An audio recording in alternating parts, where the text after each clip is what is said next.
Right, hello, I'm John Atack, and I have the great pleasure of having my dear friend Christian Szurko on the show. On the show, that sounds good, doesn't it? Yes. And we're going to wax unlyrical about something or other. So we were talking about the potential benefits of having been involved in an extreme authoritarian sect. I think that's the expression you used. That's the one I use. So get me started on that. That somebody they've left a group and they come along to you and say, I've wasted my life. That's the one I've heard. Or my life's been stolen from me. Yeah. And I have my own story that I tell them then, but maybe we'll get to that, maybe we won't. Say some words about this. Some words about this. Well, it's a difficult one to just leap into because, in one sense, there is a chunk of their lives that they know they will never get back in quite the same way as if they'd never joined a group. So it isn't an option just to say, oh, don't worry, it'll all be okay, or any of those things that we want to say because we want their pain to stop. Can't do that. But what we can do is aim to look over a period of time, to look at the things that they learned in the group, the experiences that they had, to find positive elements of that. Maybe it's in terms of a job or a task or a skill that they learned while they were in. Or maybe it's in terms of people skills that they learned, or some other thing that happened that changed them, which at the time was negative, and maybe when they first come out as negative, but which they can turn around with some adaptations and some new learning and new growth and turn it into something positive. And that's one of the things that I try to do with people when I'm working with them and they've come to me because they've left their group and now they want to know, what do I do with my life next? And it can be something very direct. Marc Headley, who wrote the wonderful Blown for Good about his experience in Scientology, which certainly has the funniest passages I've ever read in any book about a group like Scientology. It has some hilarious pieces in it, which were not, they're not meant to be hilarious, but like when David Miscavige came on the wrong side of the stage and nearly had the spears thrown at him. Or when the cameraman, when he announced that they'd won the war against the IRS, one of the cameras was off because the guy had eaten an apple and the lens was, and the other guy was looking at Shelley Miscavige's breasts.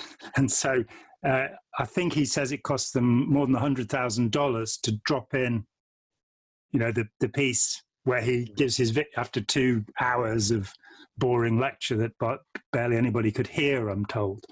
But so it's got some very funny bits and it's a very well written book.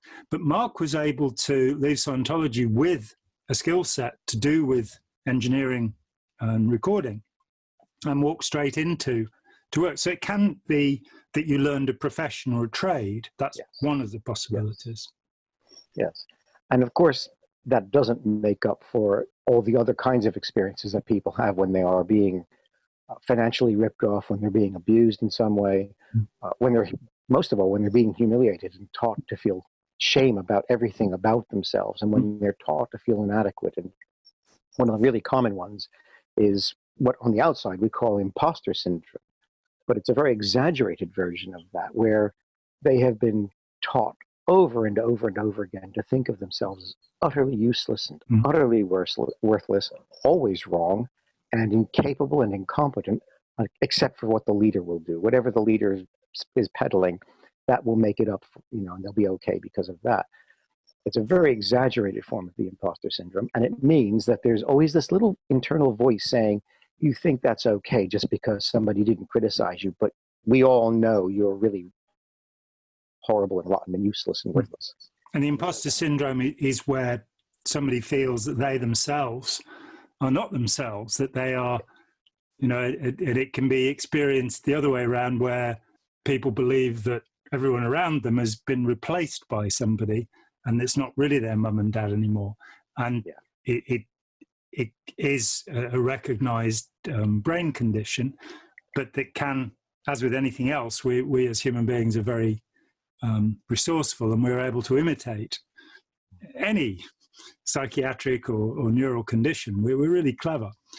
And if you've had years of pretty much abject slavery where you had to do as you were told, and the dynamic of an authoritarian group is that it's authoritarian, that somebody else is in charge of you, and you're pushed back into the condition of a child where you're not permitted to. So yes, that's one of the first things I explained to a new client is that what happened to them in their group. One of the things that happened to them in their group was a kind of a reversion to childhood, where we start out in this kind of relationship, looking up to our parents and the other adults around us, and we grow into adulthood, which is an approximate equality with the adults that we've always known. Having gone through the period of the teens where you say, whatever. Yeah, and you assume that, in fact, there's this joint here, and your parents and your family and your other adults are down here someplace because they know nothing. As Mark Twain famously said, when you're a teenager, your parents know nothing. And then all of a sudden you realize they weren't so bad after all. All of a sudden when you're about 35. Probably about that, yes. I can't remember the exact quote. I'm not sure now. Spike will look it up, don't worry. What happens is that under the domination of an authoritarian leader, you are taught to resume this childlike attitude because you're taught to want his approval or her approval. You're taught to want their blessing or their empowering or whatever the group is calling this recognition that the leader is going to give you. To get that, it's like standing under a shower.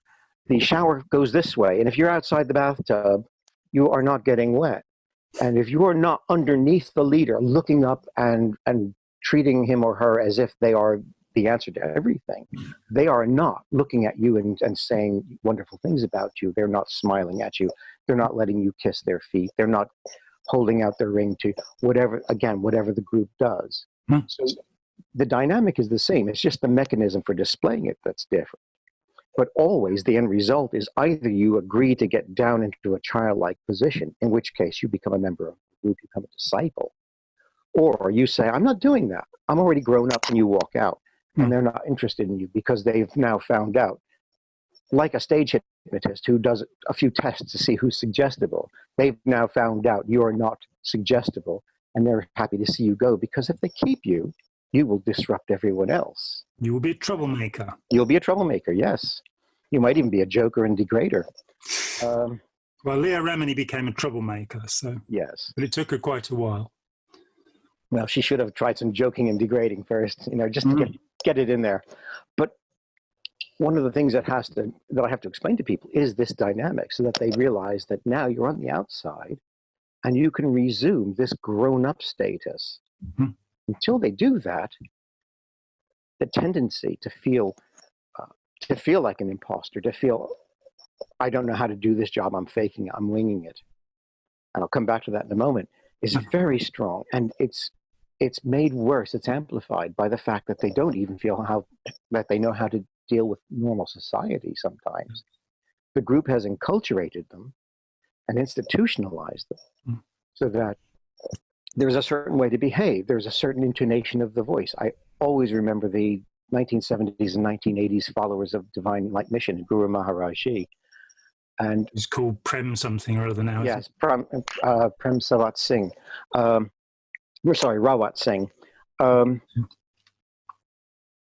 And after only a short time in the group, they had taken on this kind of Indian American sing-song.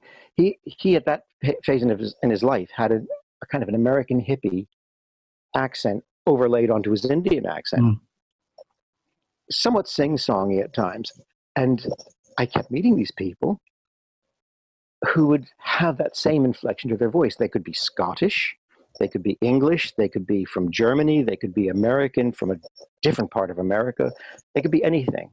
English didn't have to be their second, it didn't even have to be their first language, it could be their second language. People who'd done the 300 and more lectures of the St. Hill Special Briefing Course, I noticed when I was living in East Grinstead that they would gradually start sounding like Hubbard. and and handwriting would change to the very, very interesting, this where you adopt the idea that another human being is a master, a teacher, and you seek to be like them. And of course that's very much encouraged in many groups, some of them not even bad groups, this idea of the imitation of the teacher, the guru notion. Who knows how to do everything, and he knows how to be. It's not just that he knows how to do, but he knows how to be. And yeah, you do get that kind of copying. Well, it's getting people to realize that as grown-ups now, they get to choose all kinds of things that they assumed were never their choice. And that means struggling with the idea, I don't know how to act in front of people. I don't know how to be at a party because parties were wrong and evil. I don't know how to just walk through a park and enjoy the birds song. Or how not to stare at people if you're an ex-Scientologist. Or how not to stare. It took me about 6 months to stop doing it. And I realized that I was actually observing far more by not doing it. Yes. Yes. That's neurological. That's the way the eye brain works. Yeah, of course. When we stare, we start losing our peripheral vision. Once you start moving your eyes and letting them move naturally, that's your brain's way of saying, okay, done that. I need to do this now. I need to do that now. And learning to do that, of course. Yeah, I mean, the most extreme case of that I've met was Pat Ryan, who was involved with transcendental meditation a long year ago. And when I first met him in 1991, he had tunnel vision as a consequence of, he learned how to focus that hard on what was in front of him. I'm happy to say that I didn't see him for a long time. I'm not happy to say I didn't see him for a long time. I'm happy to say that when I did see him again, because I really like him, a couple of years ago, I asked him, and he said, "Oh no, that's fine now." So he did come away from that. Well, anyway, coming back to this whole thing of the imposter syndrome, I have talked to a lot of normal people who are really good at their jobs, really well educated, well trained, are very well recognized in their field, and they have admitted that they have these moments when they think, I'm in over my head. I am just in over my head. I've heard a Nobel. Yeah, I've heard a Nobel laureate say, surely I thought, why are they giving this to me? I'm a fake. Exactly. And I think that can be reproduced in anyone. You don't have to be an ex-member of an extremist sect. You don't have to be emerging out of an abusive relationship. You can have had a really good life and done everything right, whatever that means. I'm not sure anymore. But you can still have that feeling, and that's fine. That's normal. It is normal, I think, for us when we realize we are on the precipice of stepping off into a new phase of our lives, experiencing something we've never quite done before, stretching ourselves in some way. It's natural to feel like, well, maybe I've bitten off more than I can chew here. And then to have to push through that and draw on all of our resources and adapt and overcome that feeling. And sometimes we have to be a bit inventive at how we do that.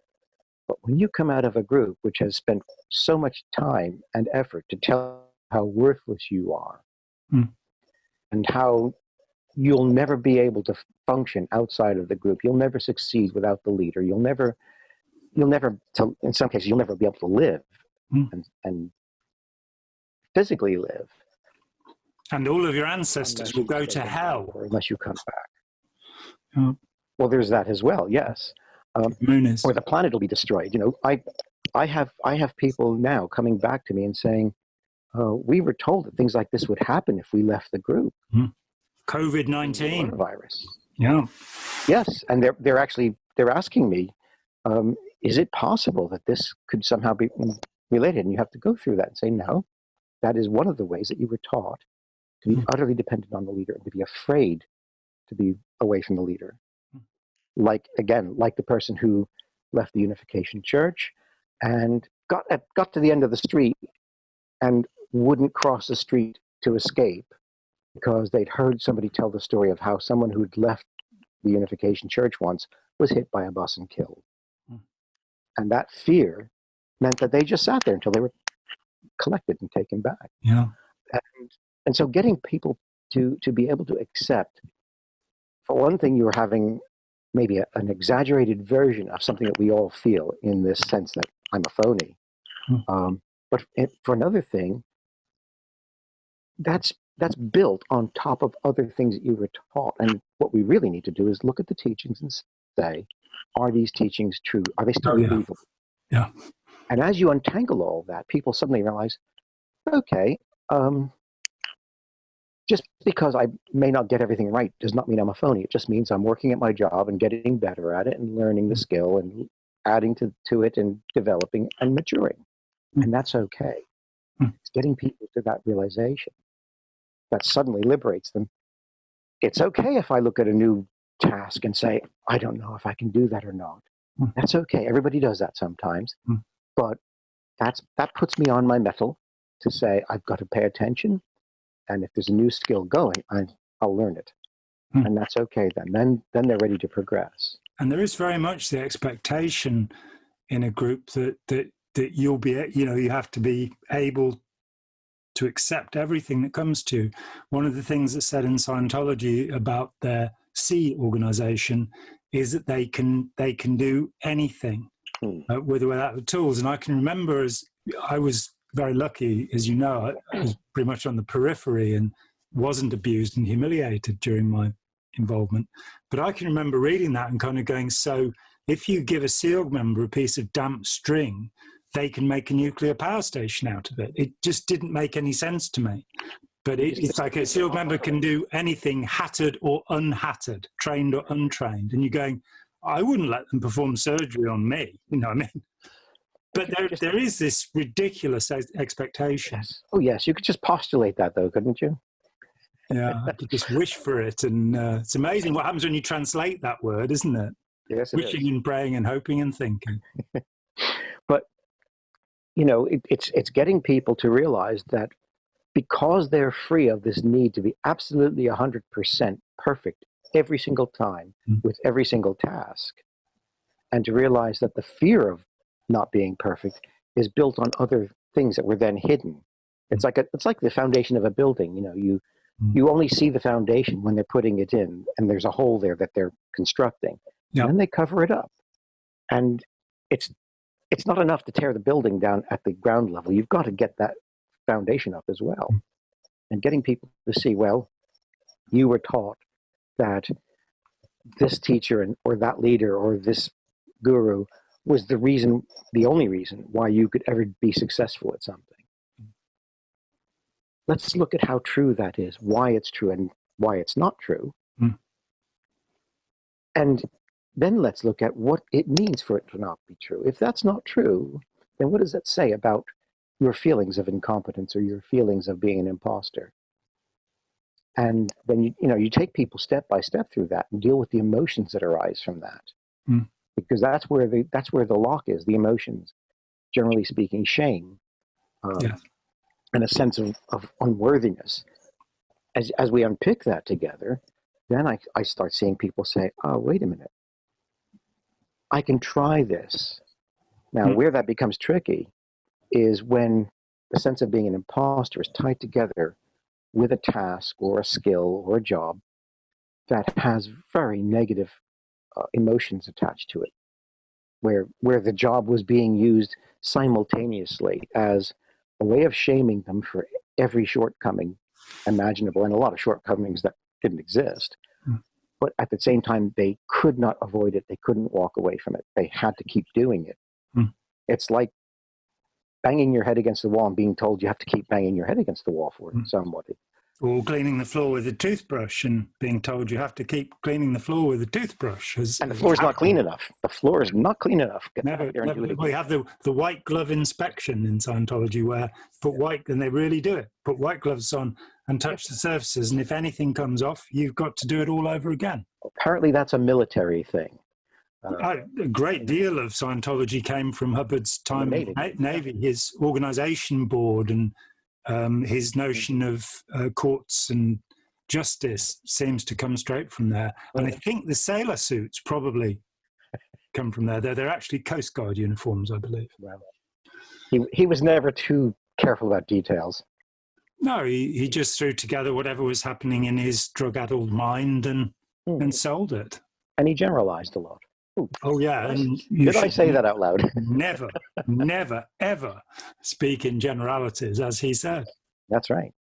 Well, one of the things that I try to do when I'm working with people in their recovery phases, to get them to find those things that they learned in the group, which can be reclaimed. I think of it as reclaiming, because some of those things aren't useful as they stand. A person can, I've known many people who've learned to write well, for example, in their group, because they somehow got put in charge of propaganda or proselytization or whatever you want to call it. And to do that, they had to write reasonably well. They had to learn how to communicate in written form. The trouble is that initially, the association, the emotional association is so strong. Maybe they had to chant for an hour before they were allowed to put pen to paper or start typing. And the association is so strong then that it's necessary to unpick those connections, that reflex that comes that says, right, now I've got to stop and meditate, or now I've got to chant, or now I've got to do X, Y, Z. And get them to see, you can write perfectly well without that, and probably better. The other thing is to then say, well, let's look at how you write about subjects. Does there seem to be some kind of residual feeling that you've got to find something or someone to attack and use as a foil for whatever it is you're trying to say? Or can you simply write positively about the subject you've chosen? And going through that little by little and just saying, let's see what happens with this. And you also have a problem with vocabulary often, that people have been taught a loaded language. And that's the next thing. They shouldn't mention Armageddon, whatever they do, you know? Yeah. And that's the next thing, is getting people to look at the terminology they've used, because as we know, the terminology is a way of smuggling in whole huge bodies of ideas and beliefs. Yeah. So, you've used often the word reasonable and in Scientology terms. And there's just this whole emotional as well as intellectual baggage for that. Reasonable is a criticism in Scientology that you are using your reasoning. That's and right. You should just get on and do what Ron says, you know. It's like with Jehovah's Witnesses, independent thinking. Wow.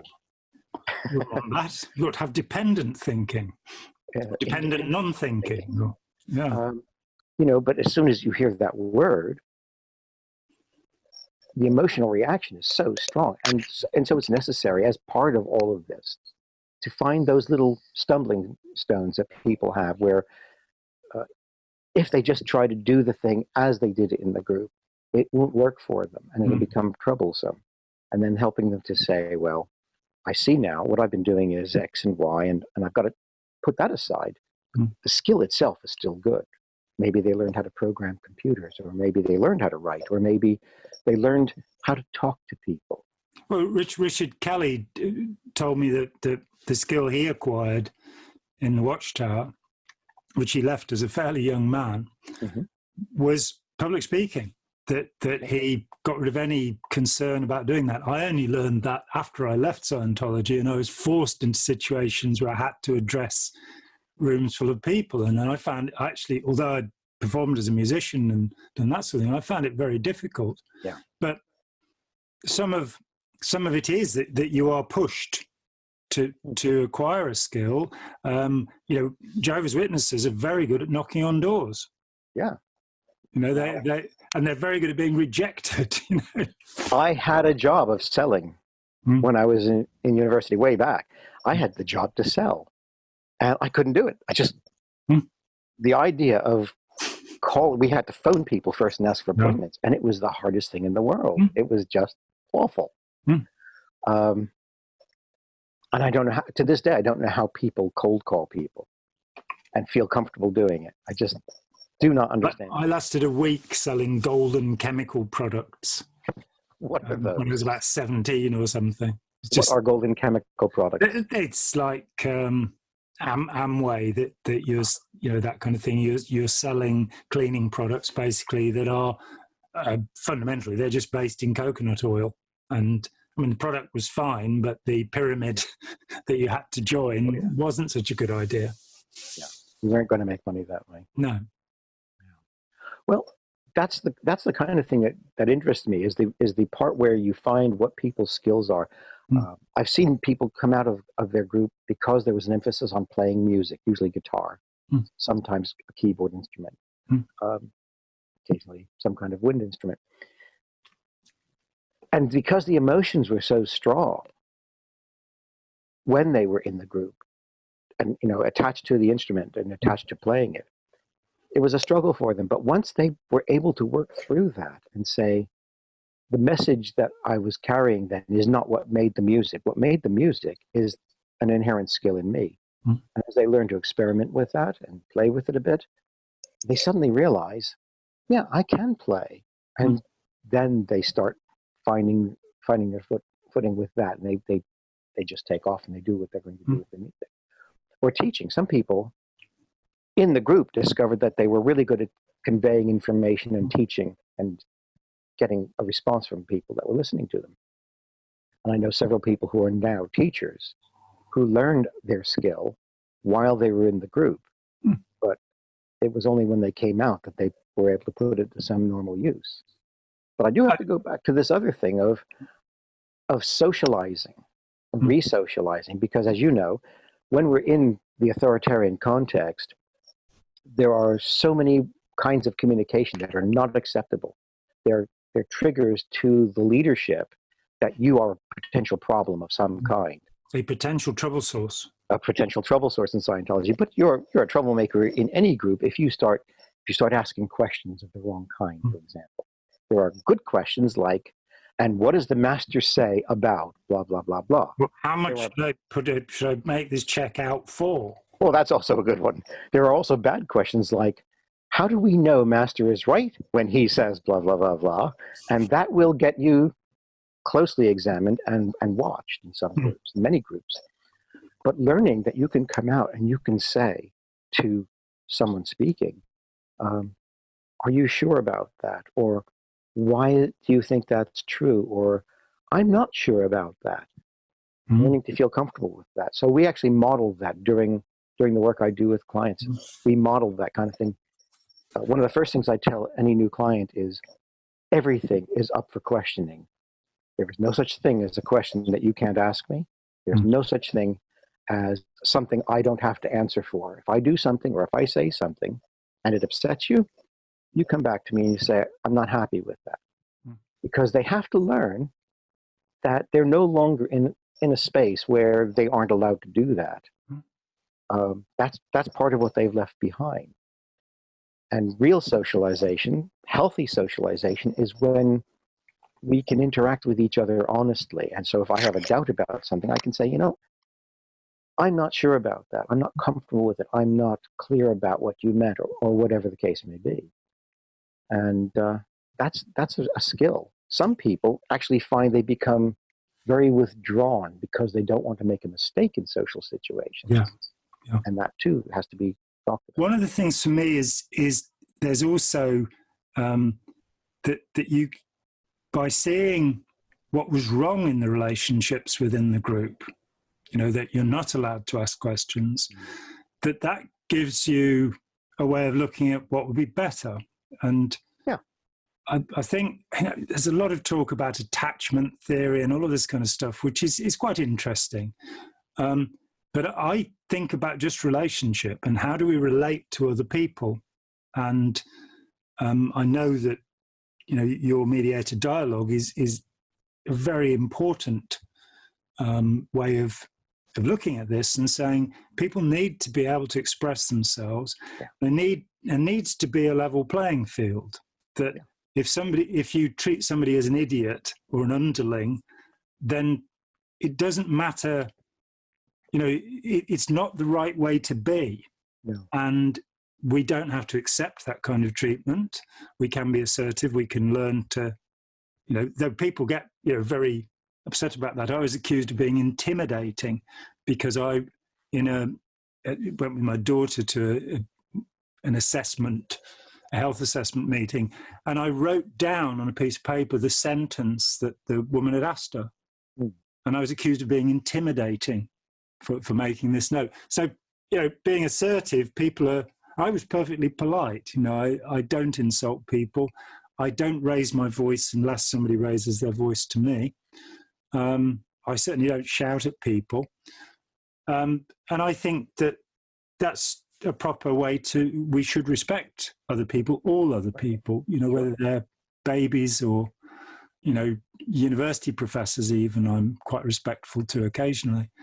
And that's something in the group. You are given a model of bad behavior, which you can learn from and go, well, I'm not going to be that way. I'm not going to be angry and bullying and all that kind of stuff. I'm not going to, what in Scientology is called tone 40, which when you look at it is meant to be serenity, but is actually somebody yelling at somebody to make them do something. Yes, I've had a few experiences of people going tone 40 at me, and I thought, my goodness, didn't your mother ever teach you how to talk to people? Yeah. Fortunately, I said that to somebody, and they just did not like it. It was the only thing I could have said that they were not prepared for. Yeah. And they did actually go like that. This is okay. That worked. But it's very strange to see people think that is the right way to communicate. And of course, as you say, you can come out of your group, and if you don't pull into your shell, as some people do, you can perpetuate that and then wonder why people are responding to you so strangely. Well, if you treat people in certain ways, as you've just pointed out, they aren't going to respond happily. And it breaks communication. Yeah. And you've also, of course, got the problem of institutionalization with any institution. And I'm with Ivan Illich on this, that our whole society has been schooled, it's been turned into a set of institutions, and people have great difficulty in escaping from that. And I think a very important part of that is the assertion of the self, saying, this is what I can do, this is what I know how to do, this is what I need to learn, this is who I am. No longer trying to be cloned into something that's acceptable to some lunatic like Rajneesh or Ron Hubbard or Sun Myung Moon and thousands of others out there in the world. No longer having to be acceptable in that way. That kind of demand for purity, meaning. Remember, I saw a great interview with one of the clarinetist Artie Shaw's many ex-wives, and I absolutely revere Artie Shaw, fantastic, brilliant musician. But this ex-wife, with a smile, said, if you didn't fold the toilet roll the right way after you'd finished, he'd come and tell you off, And maybe a little bit of Asperger's there, I don't know. But great clarinetist, though. So whatever he was doing, it worked. But this imposition of petty rules is a very significant aspect of any extreme authoritarian sect.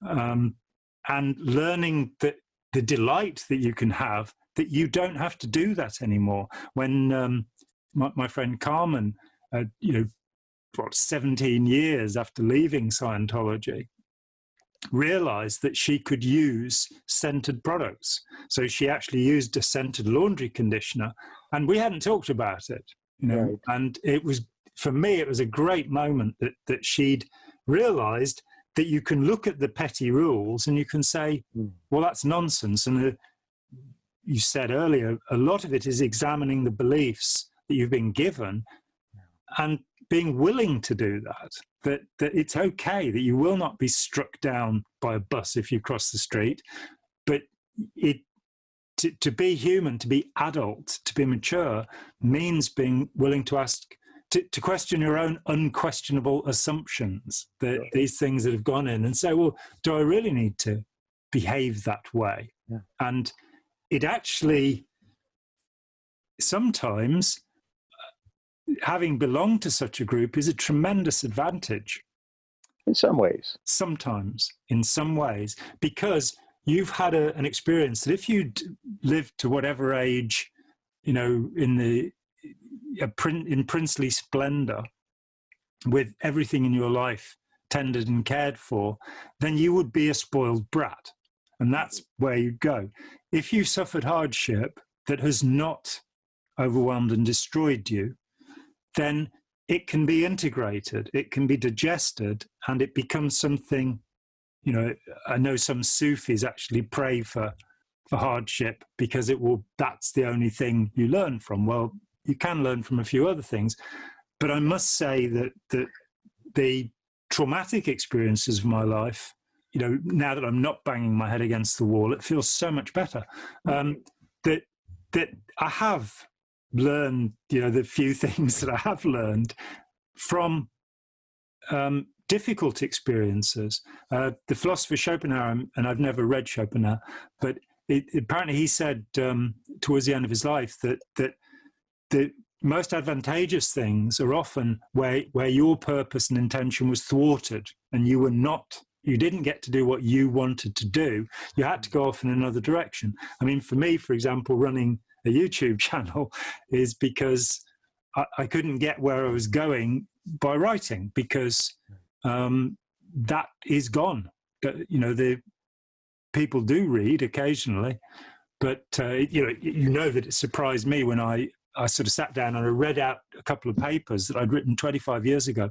They've been on the internet since they were written, but nobody has sort of, or very few people had sort of gone, oh, I'll search and find out what else, you know, outside of let's sell these people a piece of blue sky. What else John Atack might have done? He might actually have explored this in some depth elsewhere. People just, they don't do it. You put it up on a YouTube channel, and it really is me reading out a paper as I did you were there when I read them originally at the conferences in 94 and 95. But I'm reading it out, and I might make an occasional comment about it.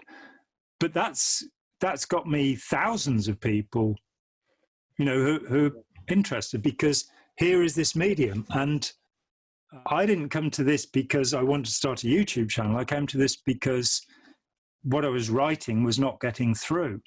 And this seems to be, you know, another way of approaching people. And then, as Chris Shelton says, you know, you start doing it, you can't stop. I see what you're saying, and I would have to agree. In my own experience, some of the most fruitful times for learning and growing for me have been through adversity. But it doesn't mean you should invite adversity. Exactly. I'm not going with exactly on that. And it's not really an answer to anyone who has been freshly through the adversity of an abusive group, because the way I look at it is, if I go to the gym and exercise, I'll get fitter.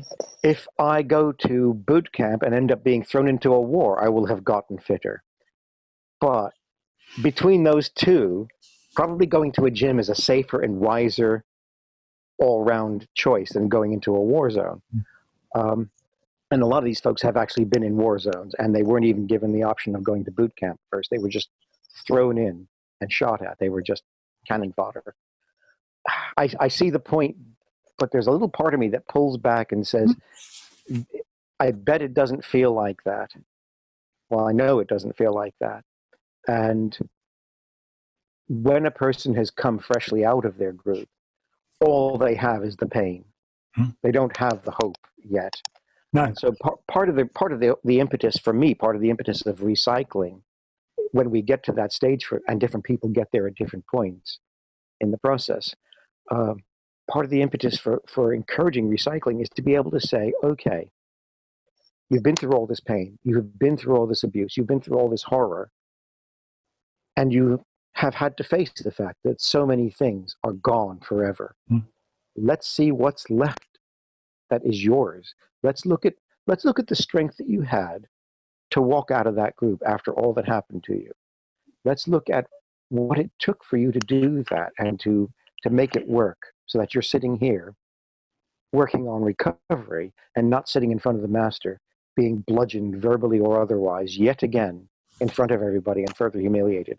Let's look at who you are, which is your real strength, and let's see how we take the real you and make a future out of that for yourself. And that to me is where the value of that comes, because then they see, yes, you know, I've had people in their 50s and 60s say, you can't tell me there's any life left because there's hardly any life left in me. And that's, I've heard it too. there is nothing you can say to that to make it better. You know, I certainly haven't found anything better to say to that. All I can do is say, well, let's start with where we are and see where we end up, and try to work progressively through the weeks and months and sometimes years that it takes for that person to say, okay, I don't have this, I can't do that, it's too late for this, that's gone. You know, you're talking about people who maybe really wanted to get married and have a family and do the whole thing, and now they just don't see any hope of that. Or people who've lost their opportunity to study or to train in something or to be athletes or whatever it might be. Well, after this, 80-year-old woman in India gave birth, I don't think they should. And her mother was so pleased. I would never hold that out as a hope to anybody. No, nor would I.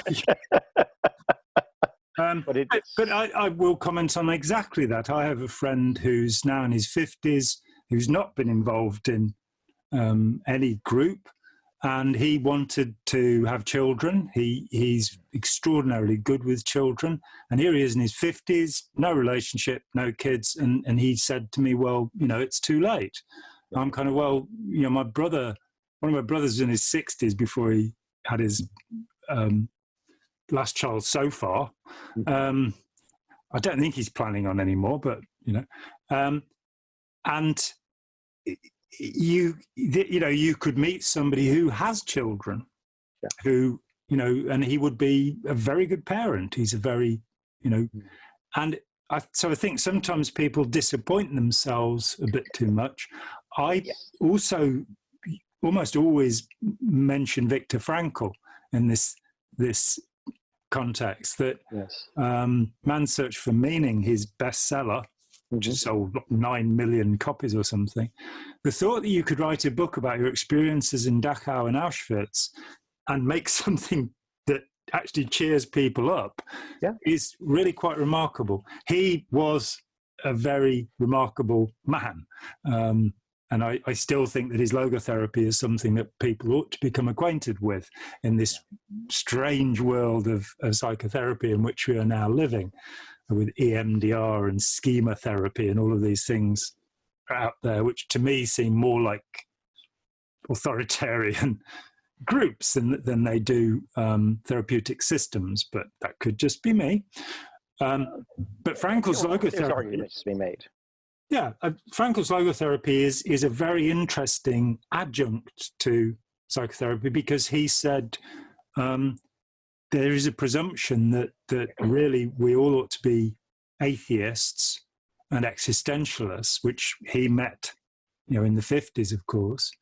And what about if you do have a spiritual belief? I mean, I'm an agnostic, as you know, but what about if you do have a spiritual belief? And with logotherapy, he was able to fit it on the side of things and allow people.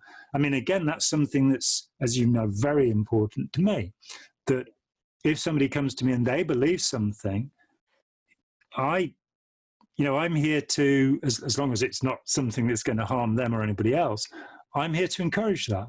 So if somebody comes to me and they're a Christian, a Buddhist, a Jain, or, you know, they practice one of the Australian Aborigine religions, whatever people believe in, that is absolutely their right.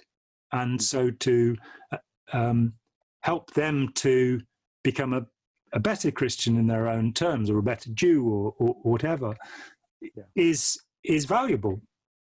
And again, digesting the experience they've had. You know, very often if somebody comes out of the ISKCON, the Krishna consciousness mob, which has got somewhat milder, I think, over the years, but, you know, I don't have intimate experience of it. But it certainly was doing some very horrible things to people back in the 70s when I knew people who were involved in it. They will come out and they'll go, well, I'm a Hindu now. I believe in this. And you say, great, read the Mahabharata, and it'll probably only take you about 10 or 15 years, and then we'll talk about it. It's a very big book. Yes. But, you don't just have to have the Bhagavad Gita extracted from it. Read the whole thing.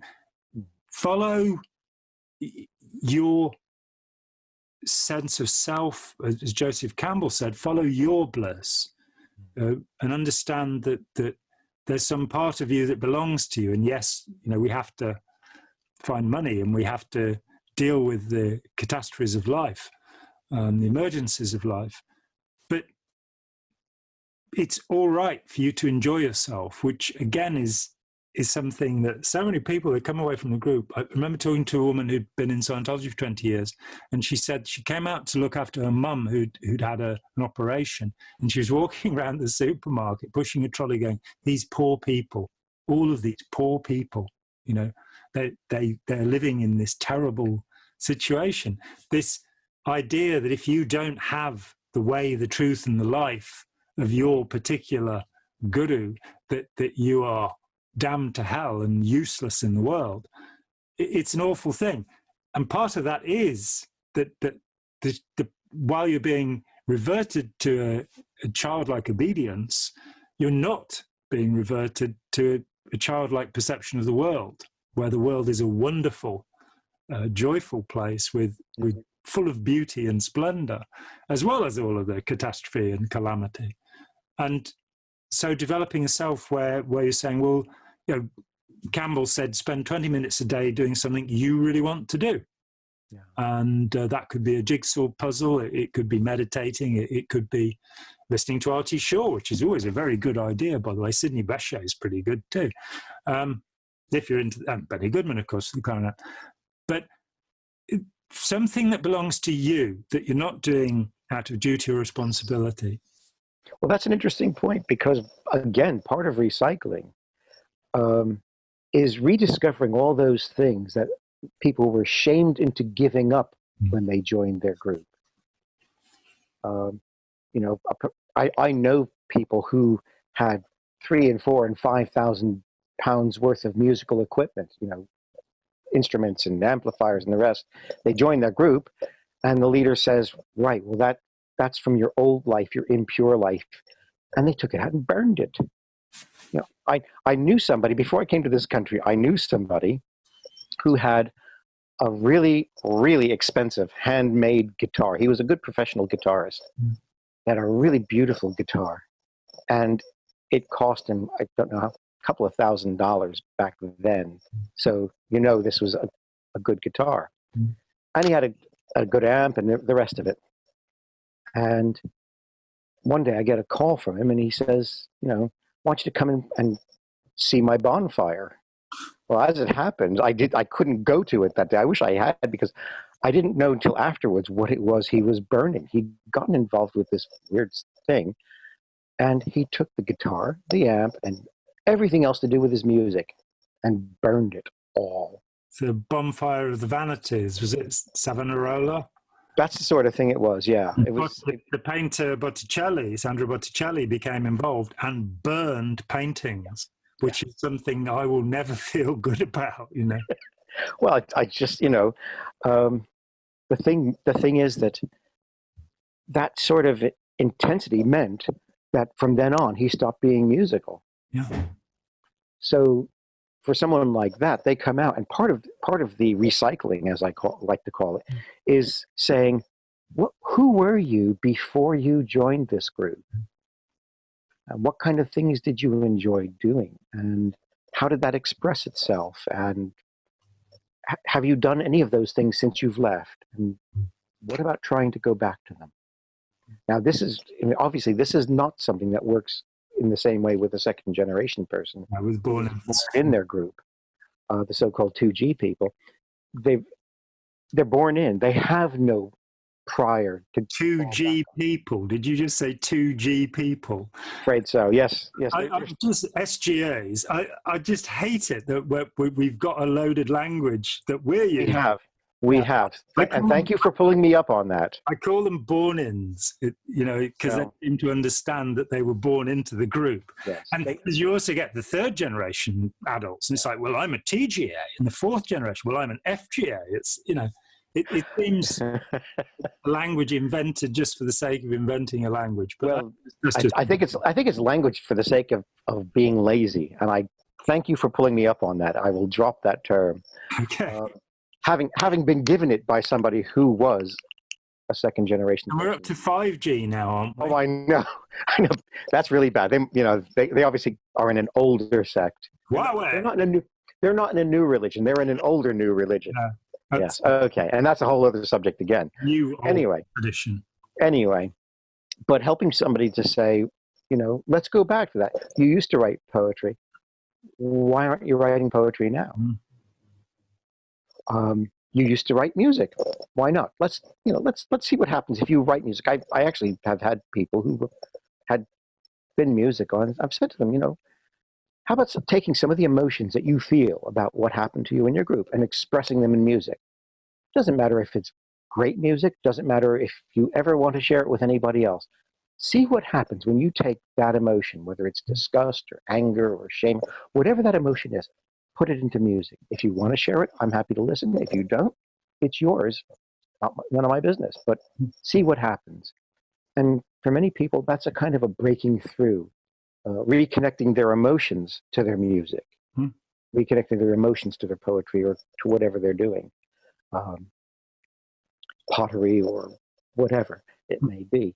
And just discovering again that before they were a member of X group, they were calligraphers or potters or sculptors or painters or, and rediscovering themselves. That's who I am. And it was gone for a while. It was suppressed for a while, but it never really left. And that's still who I am. And then being able to draw on it again. So that's, it's good that you mentioned that. And the other thing you mentioned that I wanted to talk about was play. Doing something that you enjoy. And I know I've told you before, I've taken people to the park and gotten them to go on a swing and swing on a swing or go around on a roundabout or something. Just kind of hope the park keeper doesn't come around and say, you're over 12 years old. Well, it is more 5 years old in my local park, It is more difficult now. In the olden days, they didn't have to have that rule, or maybe they did have to and just didn't know they had to. They did when I was a child. So, you just haven't met the park keepers. That's what it is. Well, I suppose in London it was a bit different, and this tended to be out in places like London. But we got away with it anyway. What can I say? I would have visited you in prison. I was always careful not to be using the park when children were there because, the obvious reasons that children need to be able to play with their toys. But the joy of somebody sitting on a swing and swinging, or going on a roundabout and just going around on it, or going on a seesaw. It's amazing when they rediscover that about themselves and they say, I used to like this when I was a little child, and that joy is still in there. I feel a bit embarrassed that I'm a grown-up doing it, but I can get over that, and I can just, for this few minutes, I can say, this is really, really fun. And again, it's a matter of reconnecting to their emotions. And you can go back to board games, remember board games? Oh, yes. You can watch the Aristocats, or you can, Steve Hassan put forward this idea when we were at Hendon in 2014. He told people, well, you can create childhood memories. And I kind of stopped at that point and said, well, why? I said, Christian just takes people to the park. Watch a Disney movie. Yeah. Do some things that are, childlike. Do some things that are childish. Yes. Sit down and watch cartoons if that's what you like. Yeah. There is always, as well, there's always the problem. Some groups will teach that certain kinds of activities are evil in and of themselves. And maybe that includes watching movies or watching cartoons. Yeah. And then you have to deal with the underlying beliefs and the underlying emotions first.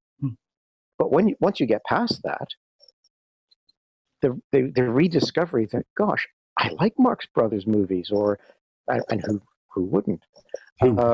Or I like watching Bugs Bunny cartoons, or any of those kinds of things. And as you say, board games, playing cards.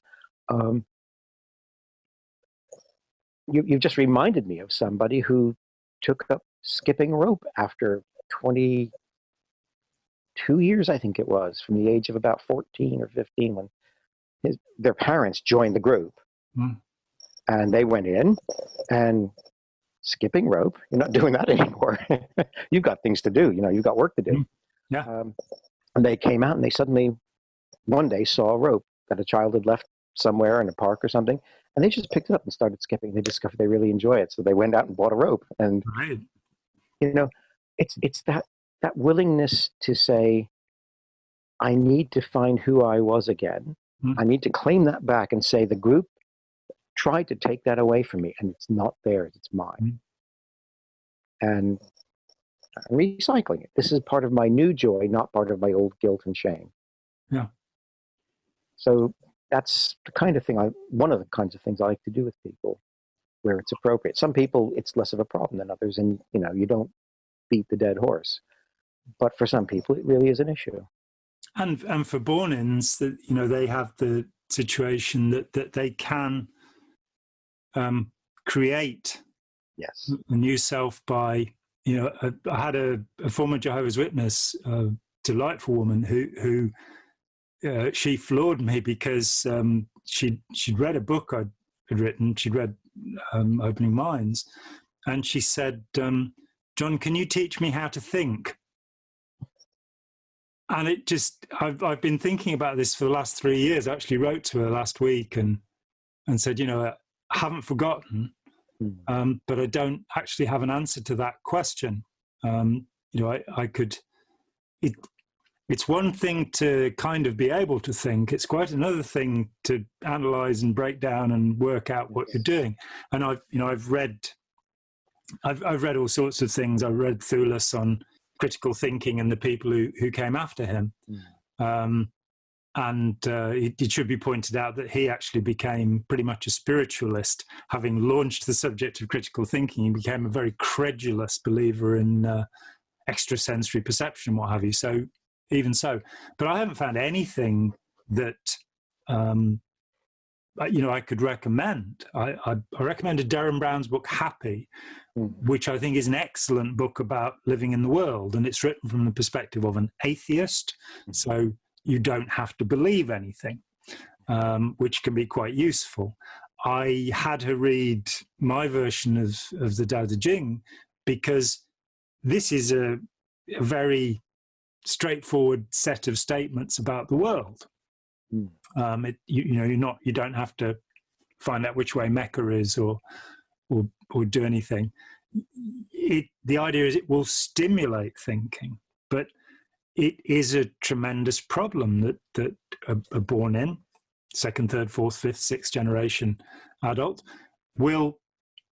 they don't have a world to return to. I watch so many people come out of Scientology and they, grow their hair and smoke dope because that's what they did when they got in the 70s. And there was this phase of, I've said it before, you're 11 or 12 years old when you leave a group, if you've been a total convert, if you've been immersed, which thankfully I wasn't. I had, my life was outside the group. I was never a living member. I never worked for them. So I had to retain ordinary language to speak to people and things like that and continue to have fun. But if you've grown up with these blinkers on, with all of these restrictions and prohibitions, you do have a very different job that you have to construct a self. We all have to construct a self. But it's something that happens without us thinking about it. Whereas when you're, an adult and you've come out of a group that's been very restrictive.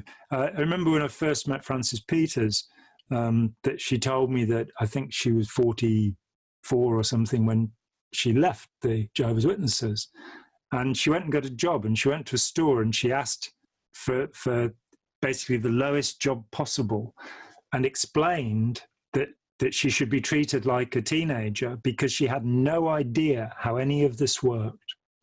And you know, she was able, I think she ended up managing the store or something. And she is, as you know, she's a very competent and capable woman, but she'd been, the outside world was terrifying to her. And of course, there is then the disadvantage that you may be leaving behind the whole community that you've lived with, including members of your own family.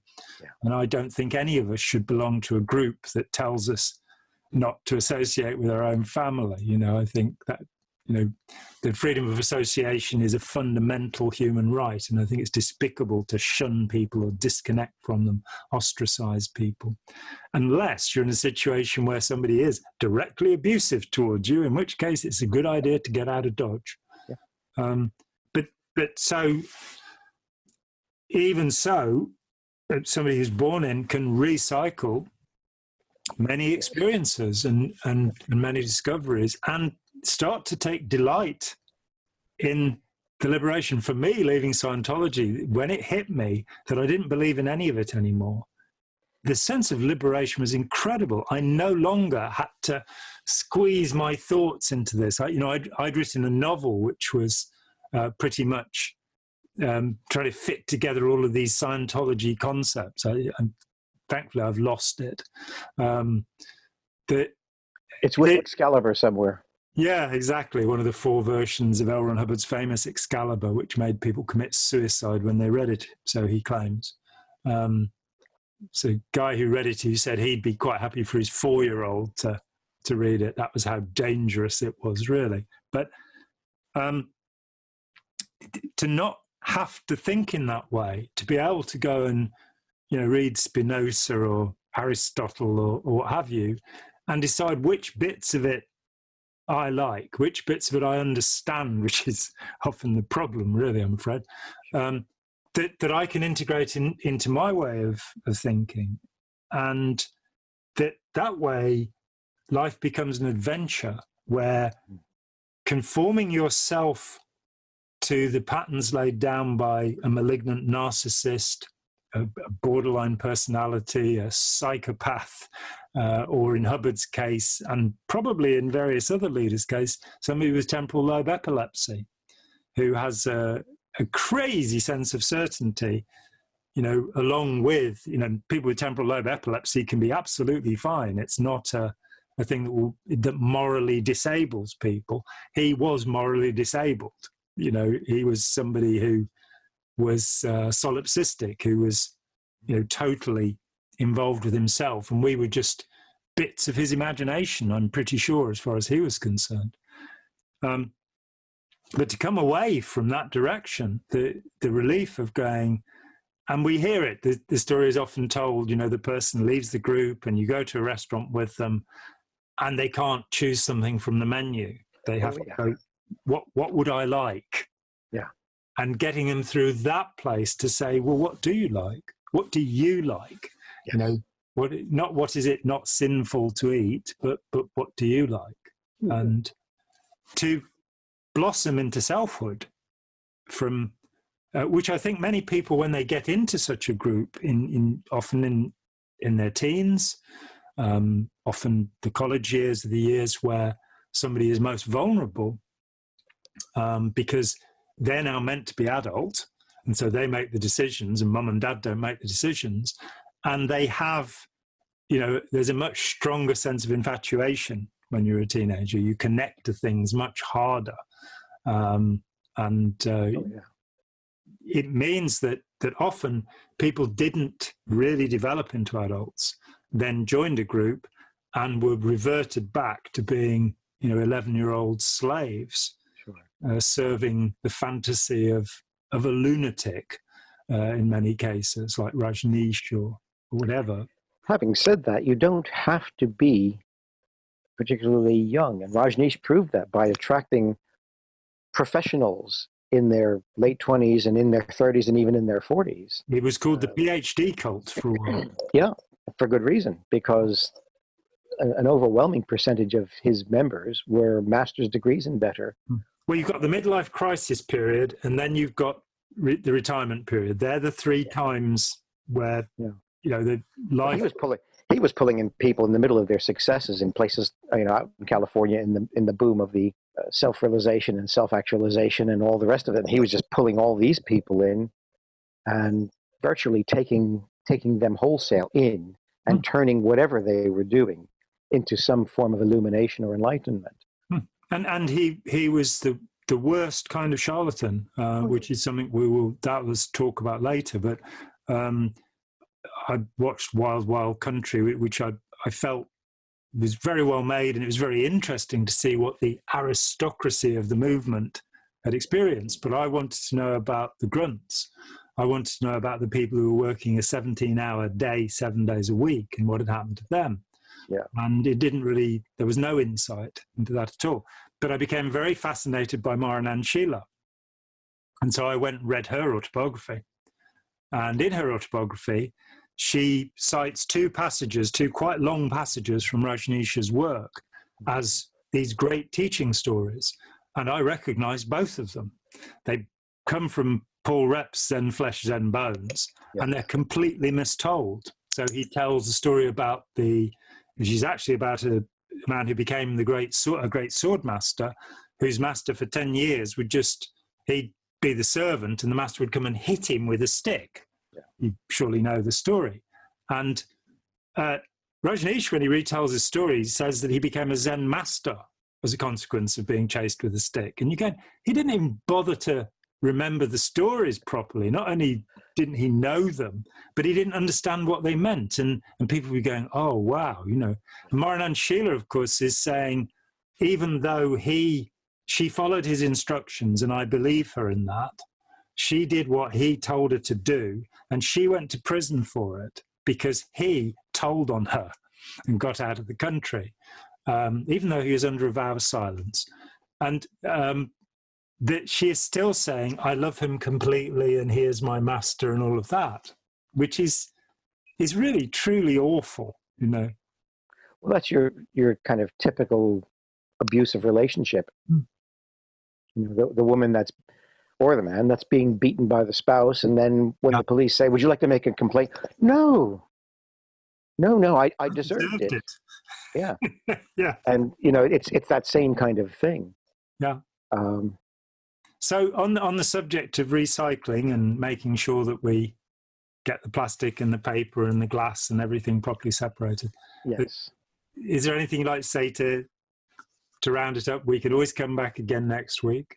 I think what I want to say is my abiding impression of doing this with so many people over such a long period of time, is that even though sometimes they and I have been at a loss for what there was that they really wanted to recover. And, this is one of the areas where I have my own version of the imposter syndrome, because I think to myself, how on earth am I going to find what this person has in their life that's still valuable to them, that they will still look at and say, yes, that's worthwhile.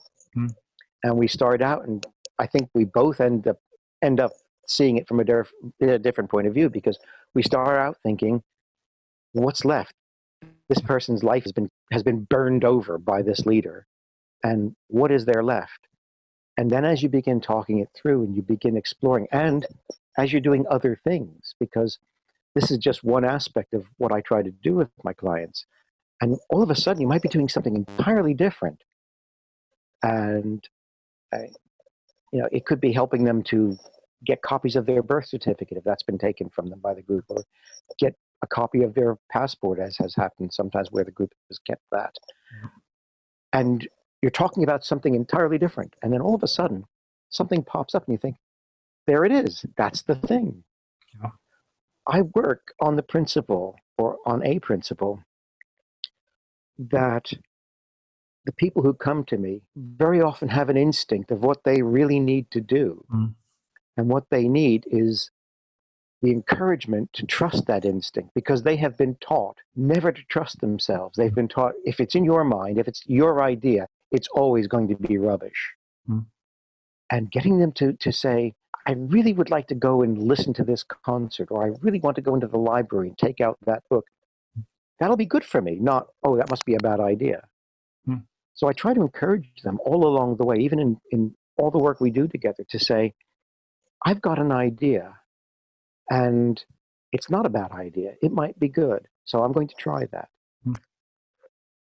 And by encouraging people to reconnect with that about themselves, that sense of this is what I need, you know, like they say when people have certain urges to eat, maybe eat something protein, maybe to eat something high in calories, it's because your body actually knows what it needs. Mm. If you haven't mistaught it with a bunch of junk food. And in that way, an extremist sect is a bit like someplace where you learn to eat junk food, just that the junk is the leader. Or where doctors and pharmacists and all sorts of people tell you you've got to drink this amount of water, yeah, or you're in trouble, where the reality is that you have this thing called thirst. Yes. And if you haven't mistaught your thirst will teach you. Hmm. And so I try to encourage people to do that with themselves, to realize, I need to talk about this. I need to read about that. I need to think about this. I need to turn myself off from all the hard work and just enjoy something. What is the something? I know it's this. And encouraging them to trust themselves. And that gets us through an awful lot of this rediscovery process. What do I need to recycle? I've always had the urge to do such and such, but I was told that was a bad thing and I had to give it up. So I stopped. And they go back to it. And so I think that would be the thing, the real takeaway for me is that most of the time, the clients that come to me are people who need to trust themselves again, to know what they're looking for. And I can help them find it, but I can't do it for them. But they can do it for themselves. Yeah. And I think what you said about play, that the idea of you're only meant to do these serious things because the end of the world is nigh. But in fact, to do the serious things in life, you have to have some play. Yes. That in reading about great minds, incredible mathematicians and scientists, artists, so often they will say, I just couldn't think about it anymore, so I went for a walk. And it popped into the head. And I think taking your attention away from all the seriousness actually helps you to develop more as a person and become more skillful. As a musician playing the drums, it always does me good to not play for a week. Things somehow seem to work better. If I've got to a point where I'm having difficulty with something, I don't really have that much difficulty with things anymore after playing for 50 years. I ought to know how to do it. But I used to find that taking a break was a good thing. But if you don't have, your attention needs to roam, as I say, we said about staring at people, confronting people, as Scientologists call it, that you don't perceive properly anymore. We roam, we think, and being fixed upon anything, often people, just by giving them a different experience, something that's not happened to them before, it can dislodge something, horrible. Yeah. Good. Okay. Well, I think I'm quite happy with that. For those of you at home, you can contribute money to the Dialogue Centre UK. It's a registered charity. Christian never has enough money because people don't give him enough money. So even if it's just a few dollars or pounds or shekels or whatever the currency he uses, that would be useful and will mean that his trustees don't have to worry quite so hard about how on earth they're going to keep him out there, because Christian doesn't charge money for doing what he's doing. He does it because he's a decent human being. So please, donate to the Dialogue Centre UK generously. I'm John Atack, and this is my guest, Christian Szurko, and thank you very much for watching. Thank you, John. My pleasure.